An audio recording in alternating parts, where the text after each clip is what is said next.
Hi everyone, how colonialism shapes Indonesians' beauty standards.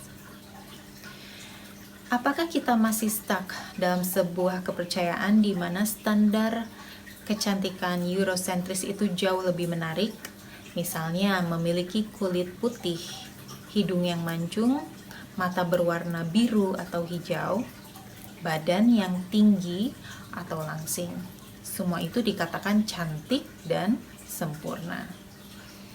Atau sebenarnya sekarang ini kita sedang hidup di era kolonialisme baru di mana sebuah paham, ide, pemikiran, budaya, norma, bahkan kepercayaan yang baru yang datang dari luar mencoba menyusup masuk melalui sosial media kita, media massa, dan dunia periklanan yang terus-menerus mencoba untuk mempengaruhi mindset kita.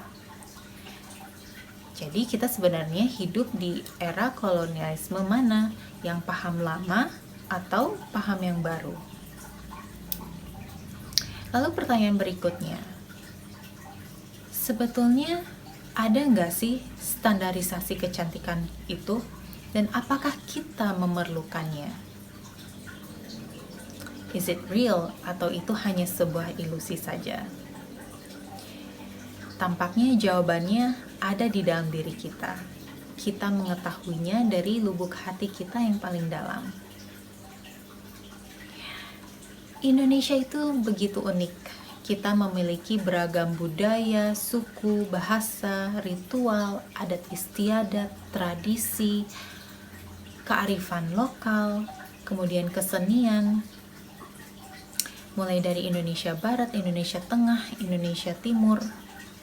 Kita memiliki karakteristik yang berbeda-beda, warna kulit yang berbeda, mulai dari sawo matang, kuning langsat, putih, coklat, hitam, kemudian dari rambut, ada yang berambut lurus, keriting, bentuk tubuh yang berbeda-beda, ada yang kurus, ada yang gemuk, ada yang tinggi, ada yang pendek. Tidak ada yang sama. Jadi, cantik untuk Indonesia itu adalah unik. Cantik itu adalah beragam bagi Indonesia. Tidak bisa dikotak-kotakan ke dalam salah satu standarisasi kecantikan yang diciptakan oleh bangsa luar. Kita adalah kita, Indonesia ya adalah Indonesia. Kalau kita berbicara kolonialisme, maka ada dua hal. Ada kata pengaruh dan kekuatan yang besar. Kalau kita kaitkan pada era saat ini, maka kolonialisme itu mencoba menguasai kita ke dalam alam bawah sadar kita, mental, kebiasaan, dan juga mindset kita, agar kita mau tunduk terhadap paham yang mereka coba sebarkan. Ini tentunya menggoyahkan jati diri kita, menggoyahkan identitas kita, membuat kita bingung, membuat kita merasa tidak layak, tidak pantas. Kita menjadi insecure, kita menjadi tidak percaya diri. Apakah kita akan terus-menerus menjadi followers? Apakah kita akan terus mengikuti tren yang ada dan menjadi terus mengikuti lingkaran-lingkaran itu dan menjadi korban kolonialisme? Atau kita bisa seperti bangsa lain yang percaya akan budayanya, di mana mereka sangat bangga dengan budayanya sendiri. Kenapa itu tidak kita terapkan di Indonesia, di mana kita sangat bangga akan beragamnya budaya yang kita miliki, keunikan yang terpancarkan dari masing-masing jiwa bangsa Indonesia. Kalau kita berbicara era prakolonial di zaman kerajaan, maka arti cantik itu akan berbeda. Zaman dulu, ketika seorang putri dikatakan cantik, maka rambutnya biasanya panjang, kemudian lembut dan berhubungan dengan sutra karena lembut. Lalu wajahnya terang bagaikan cahaya rembulan, atau alis matanya berbentuk seperti bulan sabit. Semua diasosiasikan dengan alam, jadi cantik berhubungan dengan alam semesta. Dan tentunya leluhur kita sangat dekat dengan alam. Namun di lapangan, fakta-fakta ada yang mengatakan bahwa orang Eropa juga banyak loh yang menyukai orang Indonesia yang memang eksotis. Lalu sekarang generasi muda banyak yang mengikuti sebuah gelombang baru. Misalnya terciptanya Korea sentris atau Amerika sentris. Pada akhirnya isu kecantikan ini salahnya siapa? Siapa yang bertanggung jawab atas terjadinya semua ini? Apa yang menjadi goyahnya identitas bangsa Indonesia? Seakan kita menjadi krisis identitas. Kita menjadi lupa akan asal-usul kita karena terlalu banyak budaya-budaya yang ingin masuk ke kita supaya kita menerima budaya tersebut. So what is beautiful? Apa sih artinya cantik? Kenapa cantik itu begitu sulit? Why is it so hard to be beautiful? Padahal cantik itu sesuatu yang tidak terlihat, namun bisa dirasakan. Cantik itu adalah sebuah energi, tidak tampak, tapi itu ada. Saya telah melakukan beberapa survei dan riset di Indonesia yang dilakukan di Papua, Flores, Jakarta, dan Sukapura terhadap pemudi-pemudi di mana mereka mengharuskan menulis arti kata cantik, dan 100% jawabannya adalah sesuatu hal yang abstrak yang tidak terlihat, bukan cantik yang berdasarkan fisik. Misalnya cantik itu harus kulit coklat atau berambut lurus dan lain sebagainya.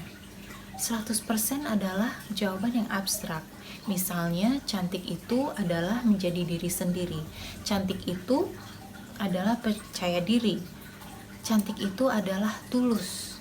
Atau misalnya berani, kuat, mampu mengutarakan pendapat. Dan hal-hal itu hanya terwujud melalui ekspresi diri, perbuatan, dan semua itu muncul dari dalam diri kita. So, kenapa kecantikan itu harus seakan-akan di rating atau memiliki level-level tersendiri? Siapa yang menciptakan itu semua?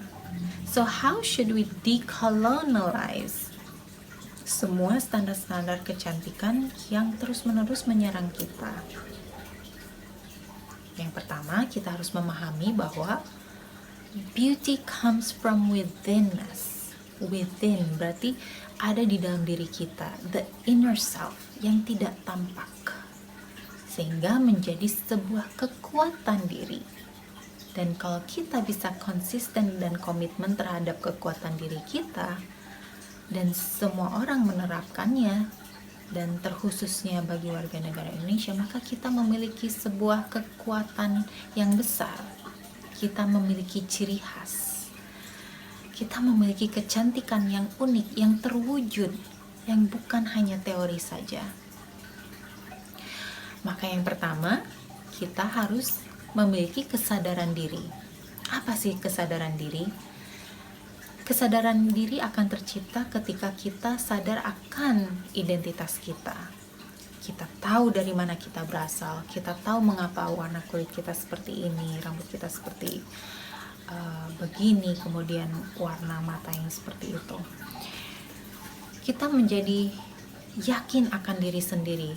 Kita sudah menemukan diri sehingga kita menjadi utuh dan kita merasa lengkap hidupnya, karena kita tidak bertanya-tanya lagi mengenai kenapa kita seperti ini atau bagaimana kita membandingkan diri dengan orang lain, dan itu sungguh melelahkan.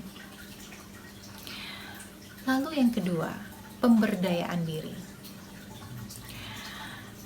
Ketika kita sudah berbekal pengetahuan diri, maka kita sudah memiliki self-love, kita sudah memiliki yang namanya self-acceptance. Kita menjadi paham tentang diri sendiri dan mampu merangkul identitas yang kita miliki dan mensyukuri apa yang telah diberikan, sehingga membuat kita sangat berdaya. Kita menjadi tidak punya waktu untuk memikirkan hal-hal lain, seperti membandingkan diri kita dengan yang lain, atau seperti kita terlalu fokus terhadap bagaimana cara untuk mengisi standarisasi kecantikan tersebut. Karena kita sudah memiliki tujuan hidup, kita sudah memiliki life goal sendiri, sehingga kita menyibukkan diri untuk bagaimana berbenah diri dan menjadi yang terbaik setiap harinya. Dan itu adalah semua hal yang positif yang akhirnya kita dilihat cantik, dan kita juga cantik bagaimanapun juga, bagaimana rupanya, bagaimana wujudnya, karena cantik itu datang dari sebuah rasa, dan cantik itu adalah energi. Ketika kita sudah memiliki kesadaran diri, pemberdayaan diri, dan kita terapkan di semua warga negara Indonesia, maka akan terwujudnya sebuah kesadaran yang kolektif, sehingga ketika kita sudah memiliki kesadaran kolektif di mana cantik adalah menjadi diri sendiri, menjadi diri yang nyata apa adanya, tidak meniru atau mengkopi cantiknya bangsa lain, maka itu akan menjadi sebuah kekuatan tersendiri. Gimana bahwa keyakinan diri kita, bagaimana kita menerima diri kita adalah sebuah kekuatan bangsa, karena kita tidak mudah untuk dipengaruhi oleh bangsa lain. So, what is beautiful means for you?